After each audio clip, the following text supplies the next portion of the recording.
two of Asia's economic giants, have had a checkered history. They share a border, have fought a bitter war, and many think they're still competing for geopolitical supremacy in the region. Currently, bilateral trade serves as the main engine of the relationship. China has remained India's largest trading partner. In 2017, bilateral trade reached $84.4 billion, registering a growth of 20% from the year before and a record high. China's imports from India soared by 40%, helping ease the imbalance. Today, China and India share growing ambitions and responsibilities.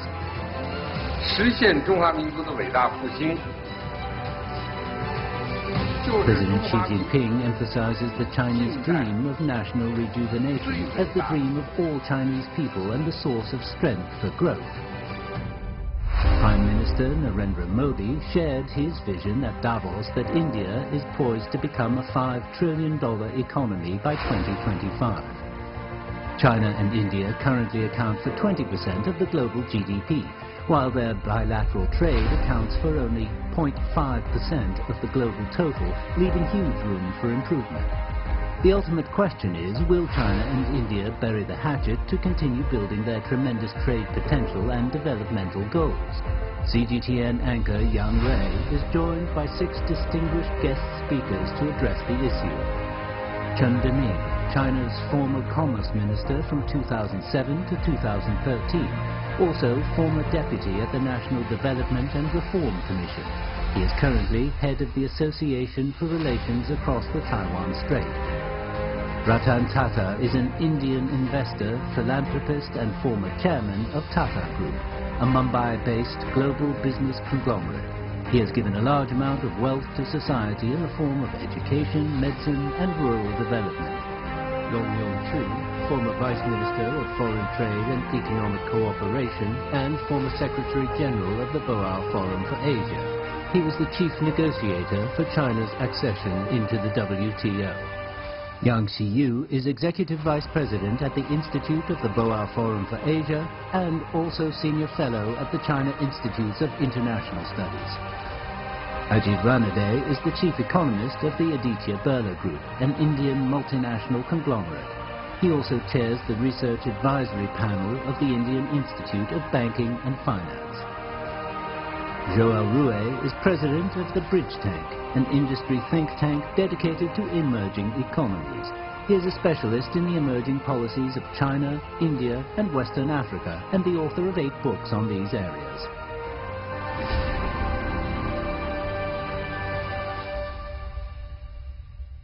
Hello and welcome to this dialogue with thinkers at the Boao Forum for Asia. I'm the host, Yang Rui.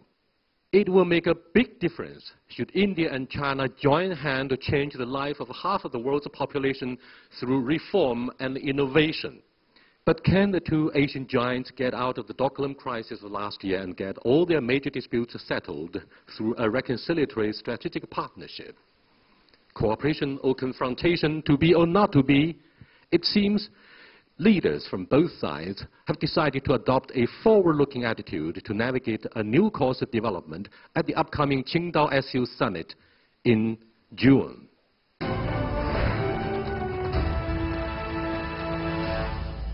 Despite the Doklam crisis that we had last year, it seems leaders from both sides are really serious to move the bilateral relationship forward in a very constructive manner. I'd like to ask Minister Chen Deming how he looks at the political will and agenda of both governments to go forward and really adopt a constructive realism attitude. Go ahead, please, Minister Chen. I think there have been a lot of conflicts and confrontations between China and India, but they are also friendly neighbors, and neighbors usually work very well, and they can help each other. The fundamental interest between the two countries is the complementarity of both economies.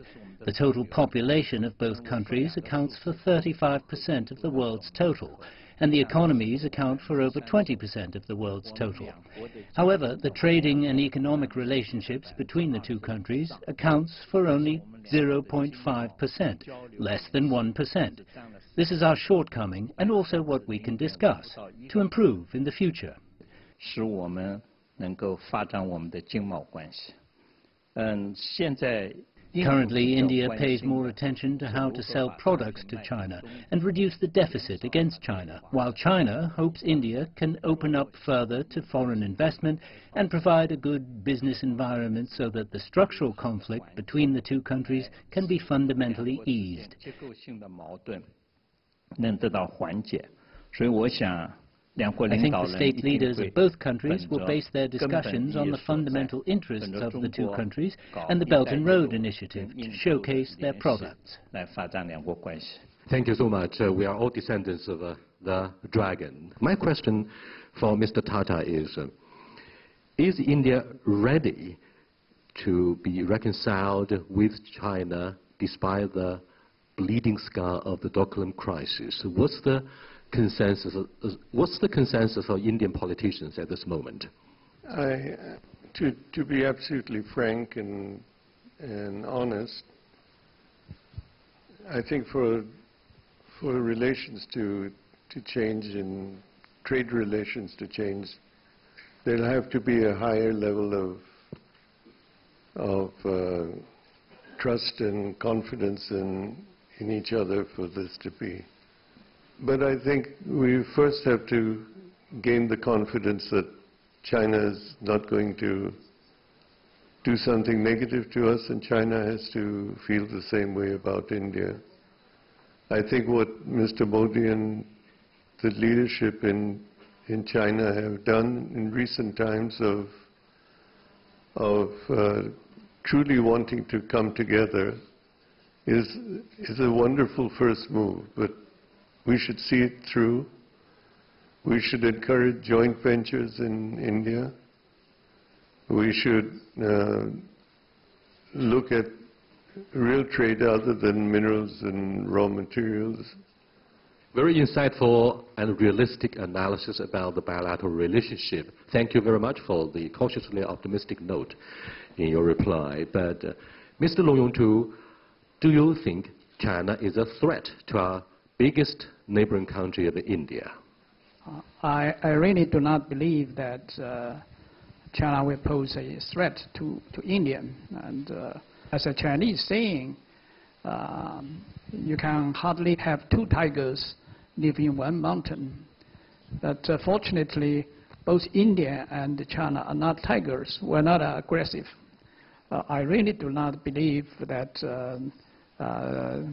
the kind of sense of a threat between the two countries is more than a misconception rather than a reality. So we really have to get more understanding on both sides and have a much smooth communication lines between the two countries in order to avoid this kind of misunderstanding between the two countries. Mr. Ranade, do you think your neighbor, Mr. Long Yong-tu, has delivered a wishful thinking or a realistic picture about the genuine bilateral relationship between the two Asian giants when it comes to the alleged issue of China threat? You see, if you look at the perception from the Indian, certain sections of the Indian, let's say, industry or media, you would wrongly conclude that all of India looks at China as a threat. I must tell you, since you began your discussion with Doklam, the incident at Doklam, in the age of social media, the reality gets amplified much more, and then the perceptions sort of get determined by the social media action. And therefore, I think it was quite successful from both sides to have been able to confine it and yet move ahead on other issues. I think these two countries, as you know, these are two young nation states, but we are both ancient civilizations, and we are neighbors. We constitute, like you said, almost 40% of the world's population. Many of the developmental issues are common. The relationship which was defined by President Xi Jinping 5 years ago, based on things like mutuality, mutual respect for sovereignty, amicability, all those principles, and not to deny that there are legitimate issues, and some of them relate to border issues. So that statement did not deny the existence of those issues. But there's so many other areas, I mean, which dwarf these problems. For example, not just economic, not just commerce, not just trade or investment, but also cultural. Let's not forget the cultural linkages. So the scope is huge. Just to give you one number, about 16 years ago, India as an export destination for Chinese producers was ranked number 19. Among the list of nations that China used to export to, India was ranked number 19. Today it's number 5. So India's large consumers are in fact one of the most rapidly growing markets for China. And unfortunately, the reverse has not happened. I think not every bilateral relationship can be completely parallelly reciprocal, but we have to take care that this divergence doesn't become unsustainable. Not every country is going to have exactly zero trade balance. Another quick number. The Chinese today are the world's largest outbound tourists. 107 million Chinese went out of China, but not even 0.1% came to India. And we are just neighbors. It's just 2 hours flight away from Calcutta to Kunming. It's like a 45-minute flight. And Kunming, I believe, is 50 million tourists domestically. So I'm saying, so I believe I'm much more. I'm not going to say that this is a threat. It's a relationship with hugely potential upside. Huge. Don't forget, Pakistan is the all-weather friend of China, and in the neighborhood of India, you have Sri Lanka, Bangladesh, and Nepal, and other small neighboring countries. If we put the total population of these neighboring economies together, which will come easily under the influence economically or geo-economically of the two giants, then the total number will be perhaps more than half of the world's population. I'm referring actually to the geo-economic implications of a remarkable improvement of the bilateral relationship. Mr. Yang Xiyu. You mentioned the population.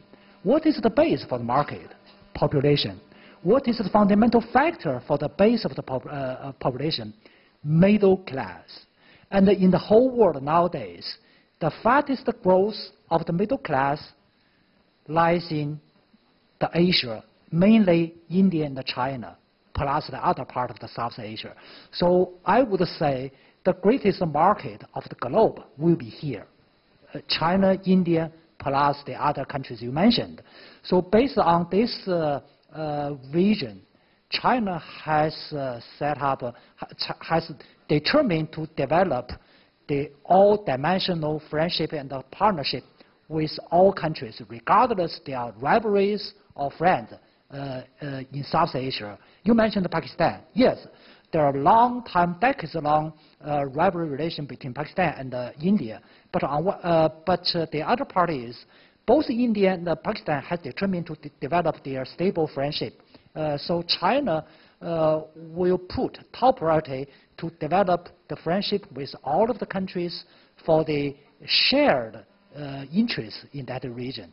So that is the base. Based on this shared interest, I think we can manage and control the differences both in the political, economic, and security.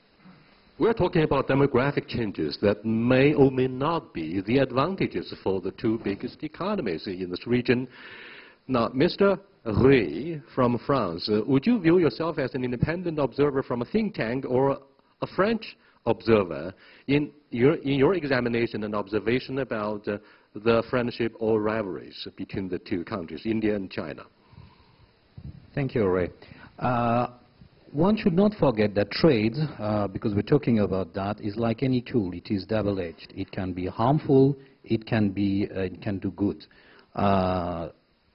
Trade, as a peaceful, good-doing, well-doing element, was invented as a theory by the British of those days. But trade, as an aggressive practice, was practiced by the same British of those days. And they were using India and China in their rivalries. So the question of trust has been difficult historically, but also because of external powers. Now, what's important is that we live in a different world today, and I believe that India and China together have the potential to reinvent the practice and the theory of trade. What is important is to build a common ground that was mentioned about, and what is important is to build the trust. I think as an external observer, but having known the region for the last 15 years, both sides, that what is particular with the two countries is that both are undergoing a massive transformation, demographic, economic, technological, social, developmental. So it's in the interest of each country to use trade as a tool to import what you need for this transformation, to support your own vision of your own leaders. The transformations of those economies, of those two economies, is now going from quantum towards quality. I think there's high time that trade becomes quality. Whether the labor dividends of India would be transformed very quickly into a driving force to sustain your dynamics of the economic growth, or it will be the other way around, since taking China as an example, we are getting old before we get rich, and therefore the burden of having so many parents and grandparents at least, and also more than one child policy will be a drag on the economic growth, since the social security program will drain our coffers. So what do you think of the prospects of India in the first place? I think there are very important and useful complementarities between India and China. India, the median age is young, I think 27 years old. The median age in China is much more, as you said, aging. China is currently rebalancing from exports towards domestic consumption, from industry to services, from dirtier industries to cleaner industries, from conventional energy to renewable energy and futuristic. India is trying to rebalance away from agriculture. We still today have 50 to 55% of the workforce dependent on directly or indirectly on agriculture, but agriculture contributes only 14% of national income. So we're trying to rebalance it more towards industry. I think we have an important complementarity where China is climbing the value ladder and vacating the space for low labor cost, labor-intensive industries. And this is a large area. This is a large scope. It's not only for countries like Bangladesh or Vietnam to move in, but in fact, India, if it can get these labor-intensive industries to move some of them to India from China. And that's, again, another complementarity is China has a trade surplus, India has a trade deficit. China outbound investment last year was $170 billion.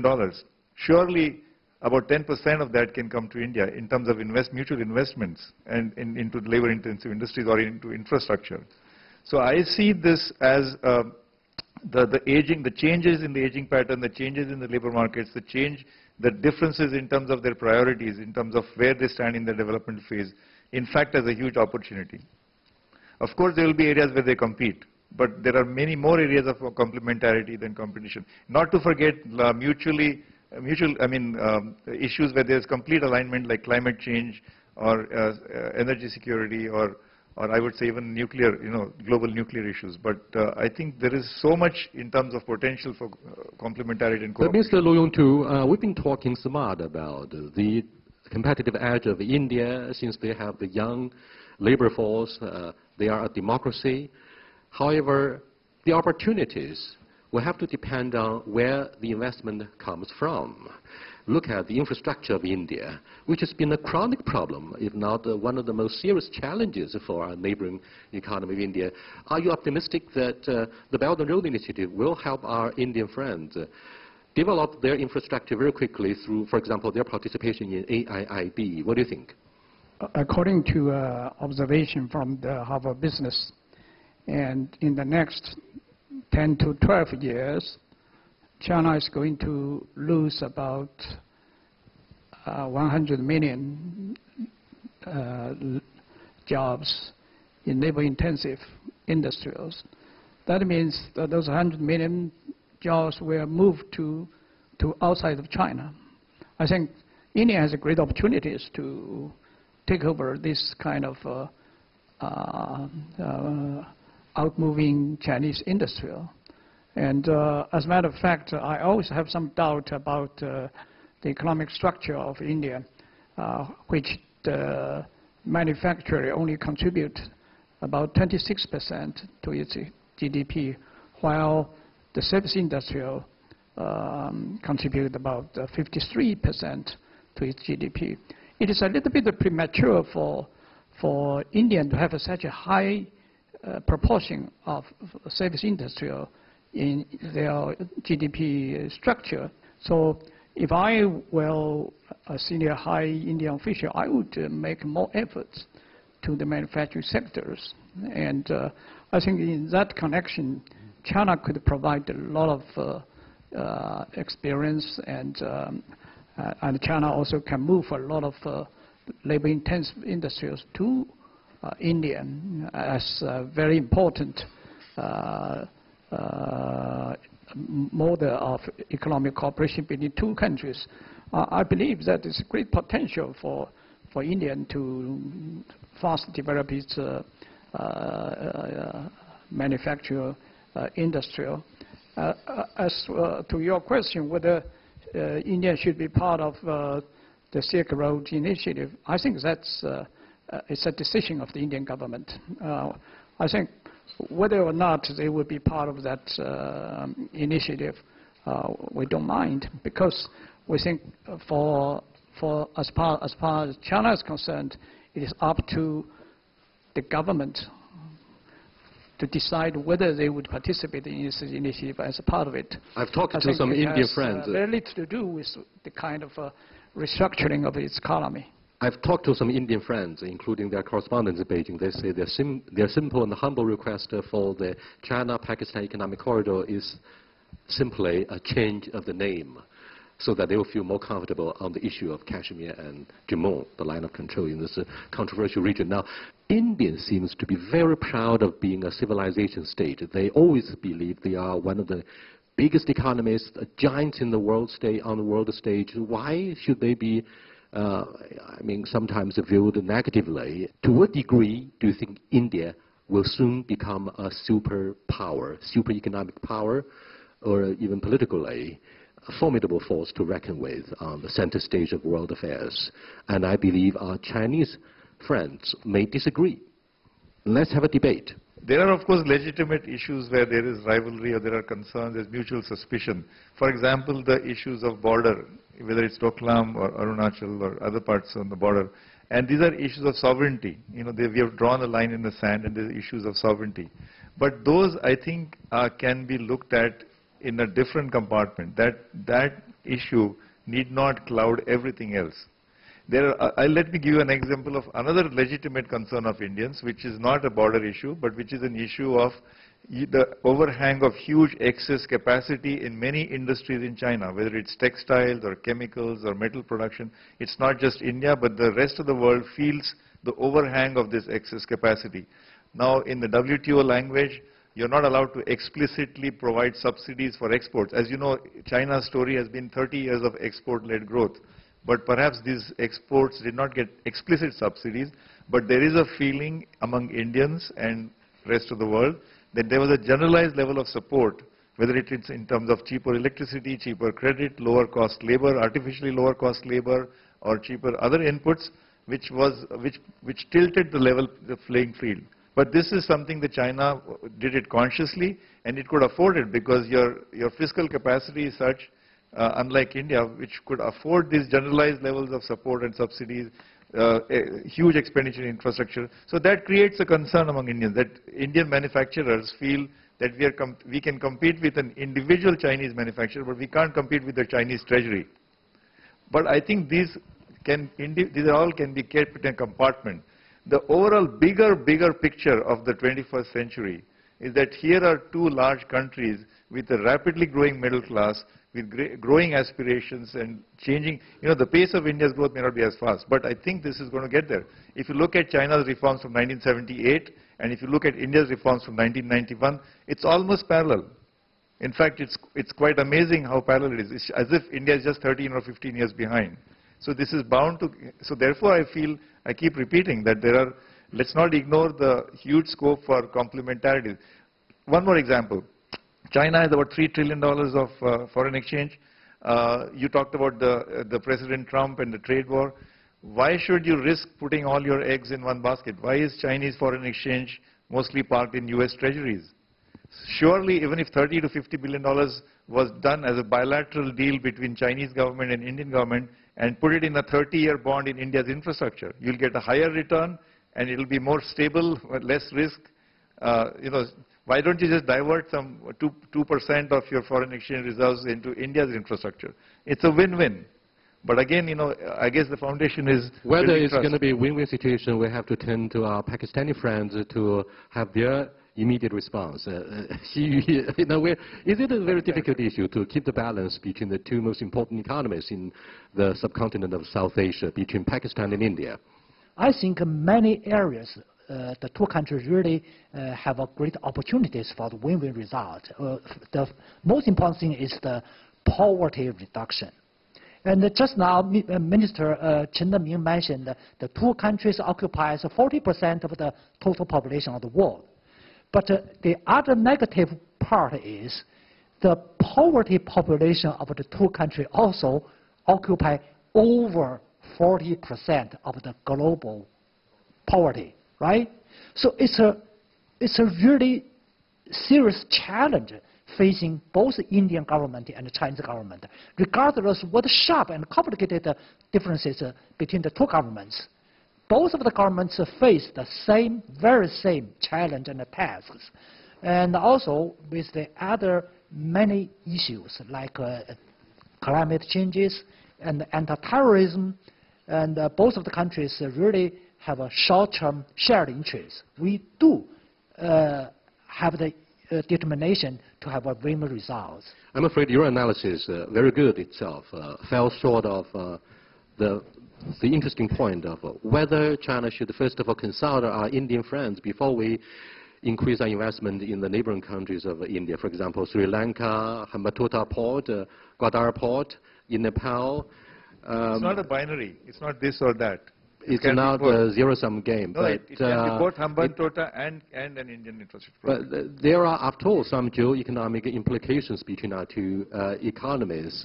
For example, will that be a turf battle for the regional advantages?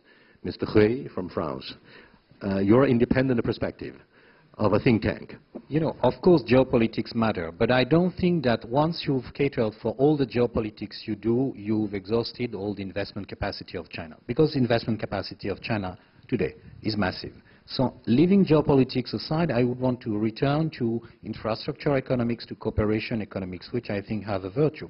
I think in infrastructure, for instance, there's a lot of cooperation scope by using the IT. Let me tell you that the infrastructure in India has changed tremendously over the last 20 years, and I'm well pleased to know that because I've been the first foreigner to be lucky enough to be invited to join the India Infrastructure Report, which is a yearly exercise. So you can see a tremendous change, tremendous improvement in the way Indian companies, and the Indian government, the Indian companies even more, are able to handle their infrastructure. So I think this gives scope for Chinese companies to join hands, for the AIIB to invest and to bring their know-how. But in reverse, China can learn also about the way of funding the infrastructure, because we all know that in China now we have an issue of debt, and we've not found a solution in China on how to fund the infrastructure on more equity. And I think here the Indian industry, the Indian financial sector is better equipped through the funds, the kind of funds that were just mentioned, to develop the infrastructure. And if to that you apply the IT, again you have kind of comparative economics. China is good in big data. India has been a pioneer in using the IT for the last mile use of infrastructure. Thank you for painting this rosy picture about the bilateral economic relationship, but all of you seem to be very evasive, not optimistic.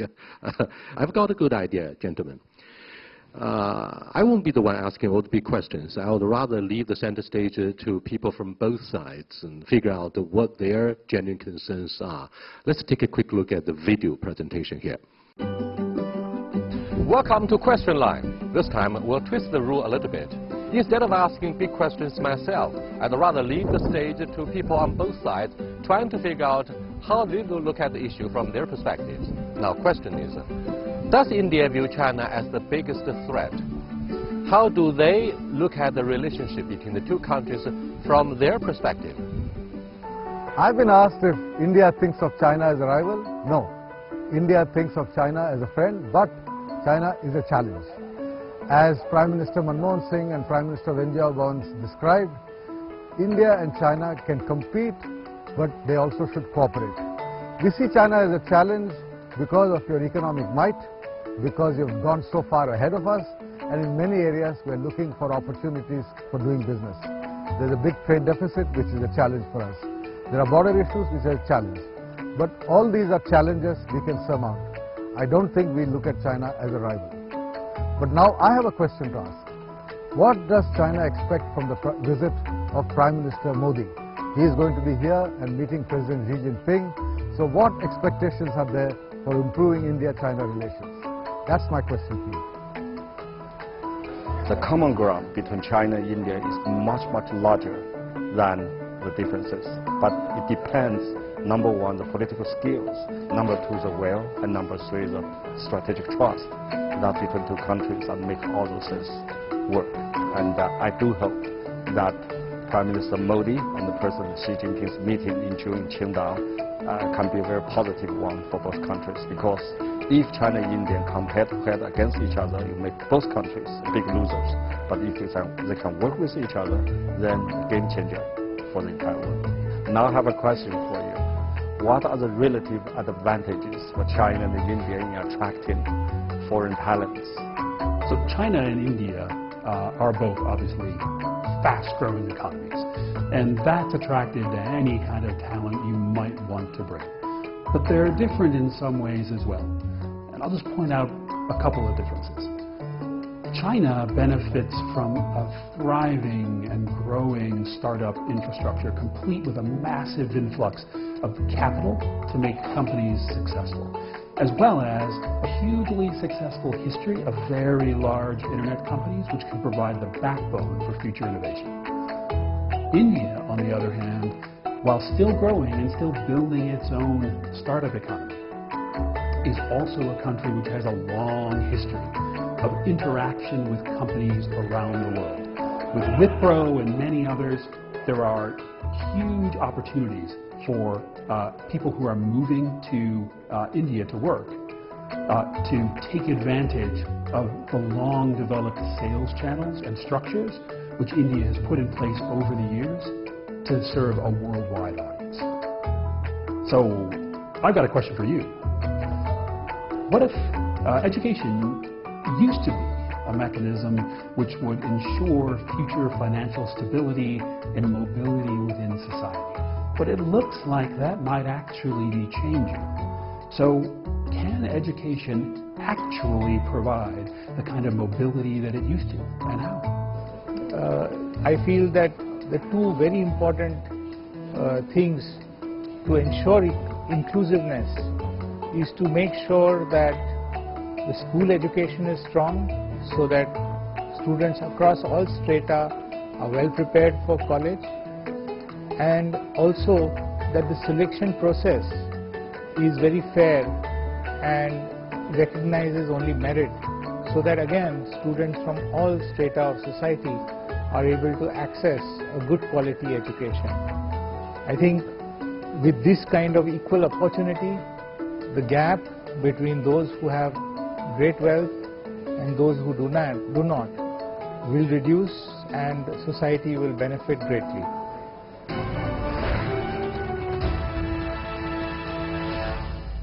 Thank you very much, gentlemen. Welcome back to our discussion here. 2018 marks the 40th anniversary of China's reform and opening up. Prime Minister Modi is compared to late senior leader Deng Xiaoping. He is the architect of your reform. For example, the monetary and taxation policies. These are very powerful measures that have been rolled out by the Indian government to show up your economic performance. What do you think of, say, the impact of his economic policies, given the fact that next year will be the election year, and India has just increased your tariffs on some of the goods? Does that mean trade protectionism, Mr. Tata? You know, I think all of us in India look at the recent moves on the tax reform and demonetization as good things for India long term. Short term, there have been some pain, quite frankly, and that pain has to be absorbed and digested for the longer term benefit of the country that was heavily involved in the gray market and black market area. Look at the situation today. And what would you blame for that? The poverty of the population or the absence of infrastructure? We just, by comparison, have not been as successful in implementing and executing some of our major projects. Perhaps putting things in another context, the best thing that would happen to India and China in terms of relations would be a major joint project of infrastructure in India. Yes, indeed, we keep our fingers crossed for more of such investment from China in the infrastructure construction in the most dynamic economy in South Asia, India. Having said this, as part of our conclusion, Mr. Long Yong-tu. You are asking our Indian friend whether India is trying to be a super economic power and whether they have this kind of ambition. And in China, we were also asked by people both outside and inside China whether China is vying to be a super economic power. I think in both countries, the majority of the people, those people with a sense of maturity, would say China and India are not vying for super economic power status at this stage, because we have too many things to handle within our own countries. For instance, we have a lot of poverty to be dealt with. And in China, we have to prevent a kind of short-term financial crisis. And also, we would trying to improve the quality of the people, especially in the field of environment. And in terms of environment, I think both India and China are facing huge questions, huge problems. And if we do not do sufficiently, there will be a lot of complaint on the part of the people. So we have too many things to do within our two countries respectively. So both countries would not have a kind of ambition to be a super economic powers at this stage. And if both countries do not have this kind of ambition, I think the relationship between China and India will be much better, because people would not see that any economic or diplomatic or any other economic measures from that kind of perspective that these two countries are competing for a super economic power status at this stage. It is not true. And if you give up this kind of illusion, I say it's an illusion, and then you will see that both countries are seriously concentrating their efforts on its domestic reform and opening up, and trying to raise the living standard of their people, and trying to resolve the poverty issues, trying to live up the kind of living standards of the peoples. Then you will see that the kind of competition between two countries are non-existent. It's much exaggerated by some of the media or some quarters of so-called economists. I think this is a very fundamental question. And I can say, as a Chinese, China does not have an ambition to be a super economic powers.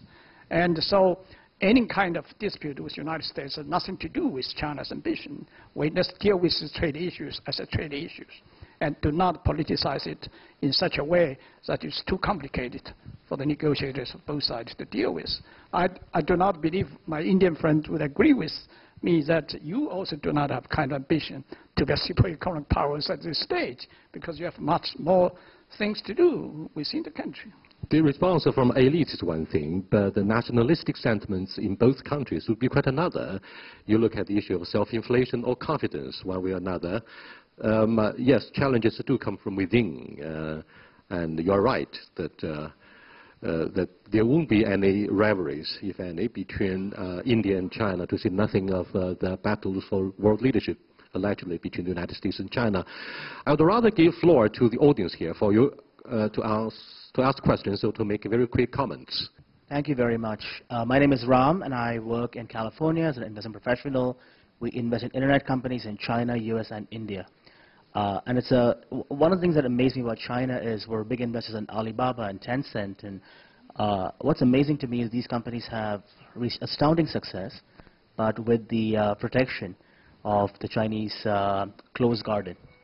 And a trend we see now is a lot of these exact companies want access to the Indian market because you have 1 billion people plus all coming online. I'm wondering, what is the quid pro quo? What can Chinese internet companies do for Indian internet companies and develop their opportunities in the next 3 to 5 years? The internet development require boundaries. And but the reality is almost every country have their own system of standards and facilities. For example, we have a WeChat. Just now, I know in India, popular one is WhatsApp, American style. And it's yet to be unified, the very convenient communication tool.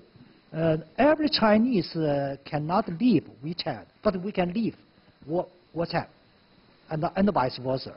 So whenever we talk about access to entrepreneurs to the other countries, we need both policy innovation and technology innovation. So by that means, I think it's a great opportunity and a great frontier for Chinese and Indian entrepreneurs, especially in the IT areas, for cooperation to try to break up the boundaries of internet tools so that we have a broader access to each other and somewhere elsewhere of the world. So that is my very comprehensive answer to your question. Thank you.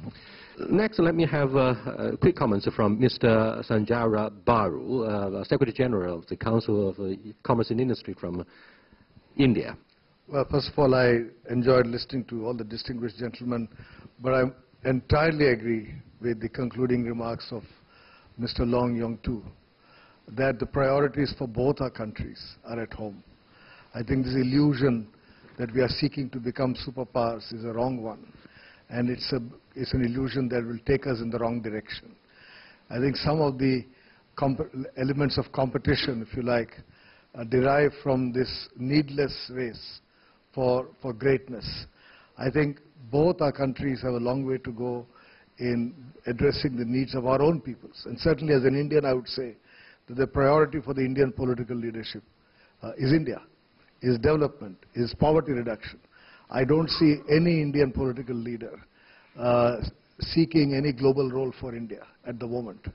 Maybe at the end of the century. But right now, no Indian politician can afford to ignore our domestic problems and hope to win the next election, as indeed we are now seeing happening in our country. So it's extremely important that we remain focused on our priorities and not get carried away by the illusion of some kind of